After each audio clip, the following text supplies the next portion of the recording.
Olá, meus irmãos, Deus os abençoe no poderoso nome de nosso Senhor Jesus Cristo, mesmo ontem, hoje e eternamente. Nós estamos muito felizes por estarmos aqui nesta hora para termos comunhão ao redor da palavra.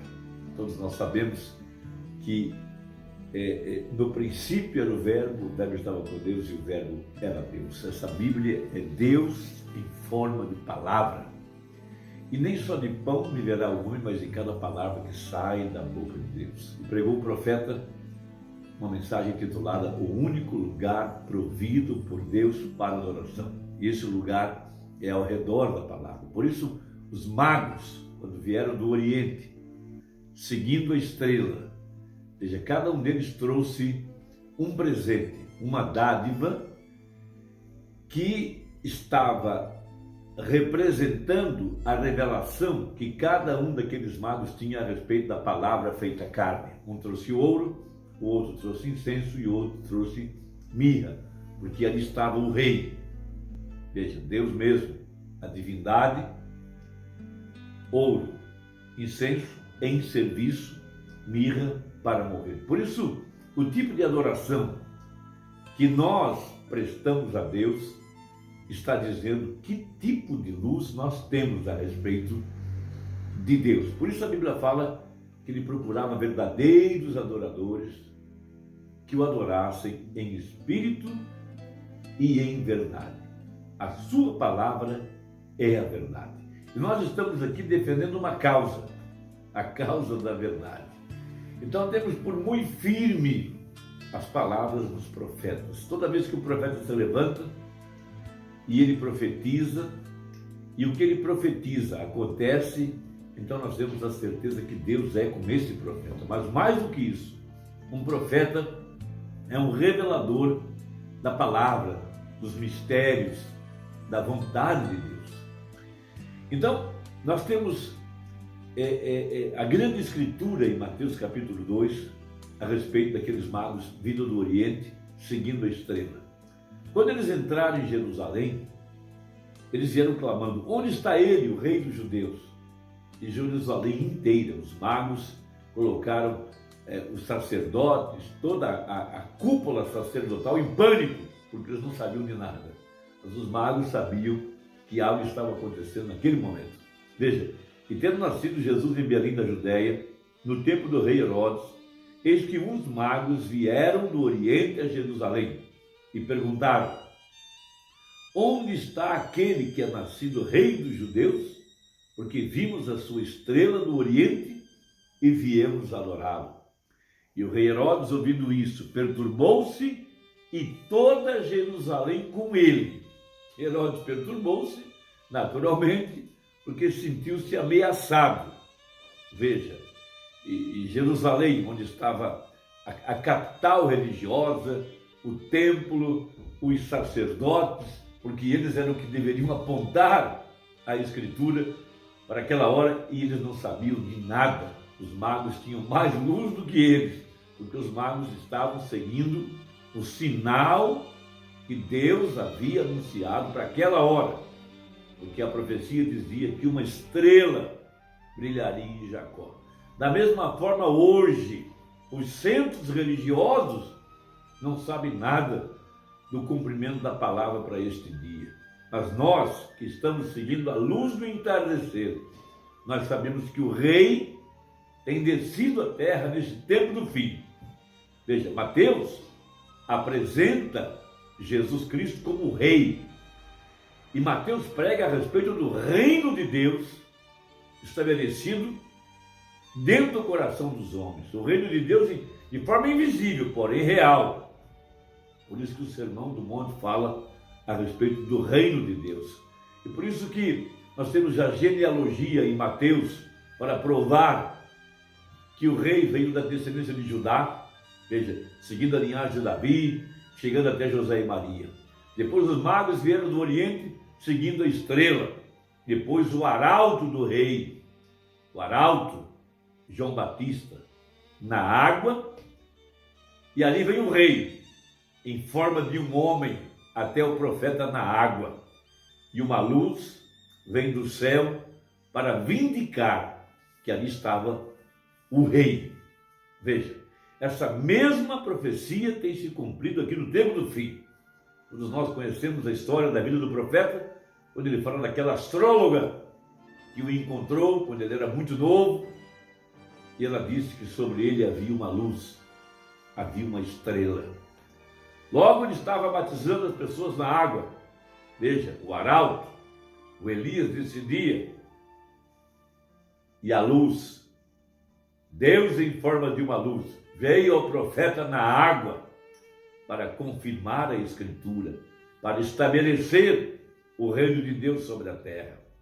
Jesus disse em Mateus capítulo 12, para que vocês saibam que o reino de Deus está aqui, os demônios são expulsos, os enfermos são curados, os surdos ouvem, os cegos enxergam. Logo, ele prega, o reino de Deus não vem com aparência humana, o reino de Deus está entre vós. Veja, Jesus não veio governar o mundo político, social e econômico daquela época. Não. Veja, ele veio estabelecer o domínio sobre o principado, sobre o poder das trevas. É isso que escraviza as pessoas e esse é o problema de toda essa desordem. Veja, mentiras, pecado, incredulidade, religião organizada e toda perversidade, por causa do reino de Satanás sobre as pessoas. Mas ele veio nos transportar do reino das trevas para o reino do Filho do seu amor. Veja, nos trazer para a luz. Sim? Então temos Mateus 4, Jesus Cristo tomando o poder da sua palavra. Veja, e governando o mundo espiritual pelo poder da palavra. Porque Jesus disse, minhas palavras são espírito e vida. E foi isso que fez o mensageiro de Malaquias 4. Combatendo o sistema das trevas, o sistema organizado, a religião organizada, o cavaleiro do cavalo amarelo. Veja, Babilônia. Veja, com o poder da palavra, a espada cai na sua mão, a palavra, ali estava o homem ungido, a ele eu vi, prega o profeta. Então veja a palavra agora, manifestada em todo o seu poder. Veja, desce então Jesus Cristo, Apocalipse 10, bradando como leão, com um livro na mão. Veja, um título de propriedade. E o que ele vem fazer? Chamar a sua rainha para se colocar ao lado dele, porque agora ele vem precisamente como leão. Não é um milênio ainda, não. Mas o reino de Deus tem que estar primeiro em mim e em ti. Então ele vem estabelecer seu reino dentro do nosso coração. Em Mateus 5, no Sermão da Montanha, ele mostra como é que vivem os cidadãos do reino. Veja, do reino de Deus. E o profeta prega a mensagem, 5 identificações da verdadeira igreja. Ele disse, veja, a verdadeira igreja é chamada ali o reino messiânico. E se há um reino, há um rei. Por isso vimos a sua estrela e viemos adorá-lo. Então ele desce do céu com esse título de propriedade para reclamar tudo aquilo que ele havia conquistado. E a primeira coisa que ele reclama é a sua esposa, a qual foi comprada por seu sangue.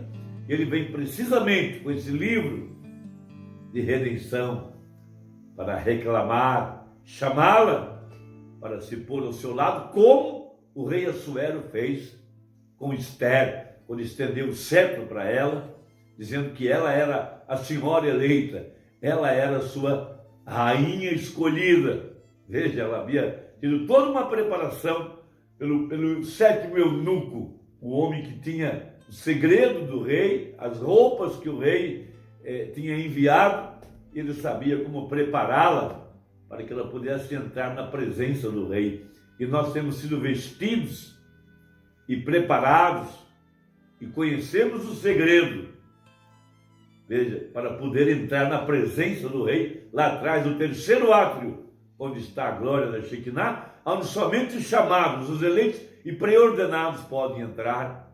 Veja, lá está, veja, o lugar secreto, esse pequeno quartinho do qual falou o profeta, aonde você entra lá dentro e sai transformado na presença da glória da Shekinah. Veja, nada fica morto, a vara reverdece, o maná não apodrece, ali está a glória da Shekinah. Veja, e entrando nesse lugar secreto, os eleitos saem do outro lado, completamente transformados, porque ali está a luz, e a luz é Deus, a palavra verificada, a palavra vindicada, a palavra manifestada, brilhando sobre a semente eleita. Então, na mensagem A Brecha, referindo-se à descida do anjo forte, com título de propriedade na mão, o livro, veja os selos que foram soltos, abertos, para revelar o nome dos redimidos. Diz assim o Mombrana, os selos foram abertos, porque na última era da igreja, Laodiceia, no tempo do mensageiro de Apocalipse 10:7. Veja, para revelar essas verdades. Por quê? O Cordeiro abriu os selos e os revelou para a sua igreja, para ajuntar a igreja, seus súditos para seu reino, os nascidos de novo, os nascidos em casa, que receberam o Espírito Santo, esses dentro dos quais está estabelecido o reino de Deus, através da palavra. Veja, sua noiva, veja, ó que coisa, ele quer trazer seus súditos para si agora. Veja, o que é isso? Do pó da terra, do fundo do mar, dos abismos, de todo lugar e de toda parte das regiões da escuridão, do paraíso, onde quer que eles estejam, ele chamará e eles responderão. Amém, diz o profeta. Ele chamará e eles responderão. Jesus havia dito, minhas ovelhas ouvirão minha voz. Ele vem para recolher seus súditos. Ele revelou seus segredos e eles viram isso. E já não há mais tempo.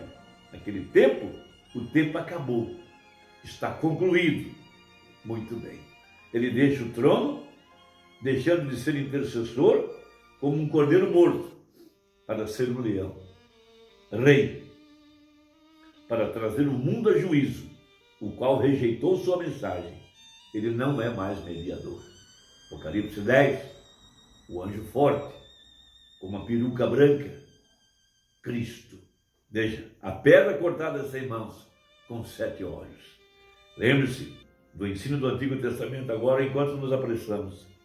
Quando o sangue deixava o propiciatório, em que se tornava tribunal. E quando o Cordeiro Morto se apresentou desde a eternidade, no trono do Pai, e tomou seus direitos, tornou-se um tribunal. Então ele se tornou não um cordeiro, mas um leão, rei. E ele chama sua rainha para vir se pôr ao seu lado. Veja, não sabeis que os santos vão de julgar a terra? Daniel disse, assentou-se o juízo e abriram-se os livros. E milhões o serviam, o rei e a rainha. E então abriu-se outro livro, que foi o livro da vida. E isto é para a igreja. E a rainha e o rei se encontravam lá. Que preciosidade, meus irmãos. Ele vem para estabelecer o seu reino dentro do nosso coração. E nós o aceitamos. Veja, lembre-se, na profecia, no livro de Esther, a rainha Vasti, representando a era da Odisseia, que rejeitou o rei hoje, como os judeus rejeitaram lá atrás. Mas ele foi atrás de uma noiva. Veja, e ele encontrou Esther. Assuero, em hebraico, seu nome é leão. Esther quer dizer estrela. Lá havia um eunuco para prepará-la para entrar na presença do rei. Irmão, que preciosidade. Note, aqui vem ele. Deixa o trono como intercessor, como um cordeiro morto para se tornar um leão. Rei, para trazer o mundo inteiro a juízo que o rejeitou. Nosso parente é redentor. Então é rei sobre tudo. Por quê? Ele tem um título de propriedade de redenção. Tudo está em sua mão. Estou alegre em conhecê-lo, está vendo? Então requer sua herança, que é a igreja, a noiva. Ele requer a sua esposa. Irmão, medite nisso, reflita. Deus te abençoe, Deus te guarde. Até a próxima, se Deus quiser, em nome de Jesus. Amém.